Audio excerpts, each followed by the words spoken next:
Member, Mr. Jordan, for his comments. Mr. Chairman, welcome back, and thank you for that and for this hearing, this important hearing. At the beginning of the HIV outbreak in the early 80s, the outlook was just not good. In fact, it was pretty darn bleak. Early treatments were expensive and frankly not very effective, but advancements in medicine in the 38 years since the first reported incidence of AIDS in the United States have yielded hope for those afflicted with this virus. The most important development was Gilead creating and bringing Truvada to market in 2004. Because of the invention of this, life expectancy for people with HIV is now effectively the same as life expectancy for people without it. I think we can all agree that Truvada is something of a miracle drug. It's the gold standard for preventing and treating HIV.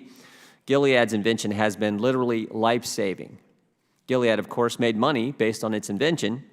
My colleagues on the other side of the aisle and some of the witnesses they have invited seem to believe this is some sort of conspiracy. Rather than applaud Gilead for manufacturing this miracle drug, they wish to demonize the company for making a profit. The right to reap the rewards of your invention is so vital that our framers included it in the Constitution. Our intellectual property protections are the crown jewel of the American economy and are what makes our nation the most innovative in human history. Article 1, Section 8, Clause 8, the Congress shall have power, quote, to promote the progress of science and useful arts by securing, for limited times, to authors and inventors the exclusive right to their respective writings and discoveries. The framers knew that individuals would take risk and endeavor to make great things if they knew they would be rewarded.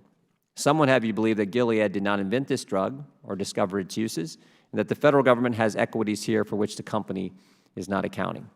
The evidence does not bear this out, and I hope we can use today to set the record straight.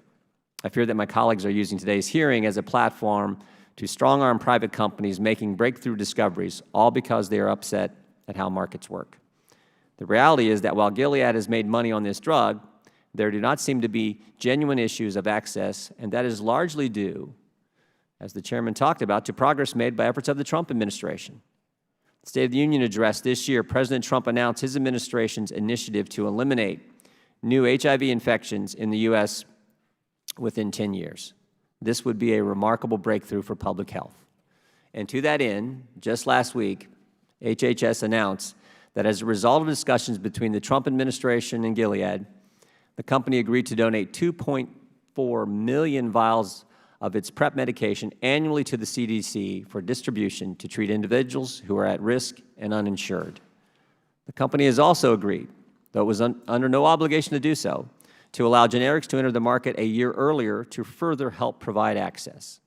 Of course, the cost of pharmaceuticals is a problem, driven by many factors that our committee and the Trump administration hope to tackle in a bipartisan fashion, as the Chairman indicated. But we will never make real advancements in public health if the plan is to use false pretenses to attack and vilify those that are making game-changing scientific breakthroughs. Thank you, Mr. Chairman.